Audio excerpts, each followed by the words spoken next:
அனைவருக்கும் கணித வணக்கம். இப்போ பார்க்க போகிறது 8ஆம் வகுப்புக்குரிய கணக்கு பயிற்சி 3/6. அதில் 5ல் 2வது கணக்கை பார்க்க போகிறோம். எக்ஸ் மற்றும் பியின் மதிப்புகளை காண்க அப்படின்னு சொல்லி கணக்கு கொடுக்கப்பட்டிருக்கேன். இந்த கணக்கை பொறுத்த வரைக்கும் பியினுடைய மதிப்பு நம்ம இப்போ பார்க்க போகிறோம். இப்போ பாருங்க, 20 - 2 × 5 - p = 8ன்னு கொடுக்கப்பட்டிருக்கு.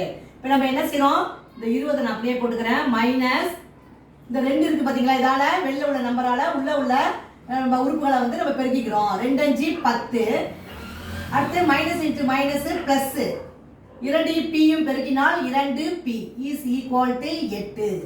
அடுத்த ஸ்டெப் 20ல 10 கழிச்சோம்னா எவ்வளவு வந்துரும், 10 பிளஸ் 2p = 8. அடுத்த ஸ்டெப் என்ன பண்ண போறோம், p னுடைய மதிப்பை கண்டுபிடிக்க போறோம். இப்போ 2p = இந்த 8 அப்படியே போட்டுக்கிறோம். இடதுபுறம் இருக்கிற 10 வந்து வலதுபுறம் கொண்டு போகும் பொழுது பிளஸ் இருக்கிறது -10ஆக எழுத வேண்டும்.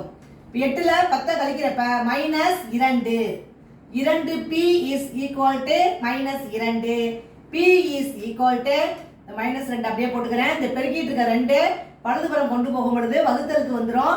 இதை சுருக்கினோம்னா ஓ2 2 மைனஸையும் பிளஸையும் வகுத்தால் -1. அப்ப therefore p இன் மதிப்பு என்ன கிடைச்சிருக்கு, -1 அப்படிங்கறதா இந்த கணக்குக்குரிய விடை ஆகும். புரிஞ்சுங்களா?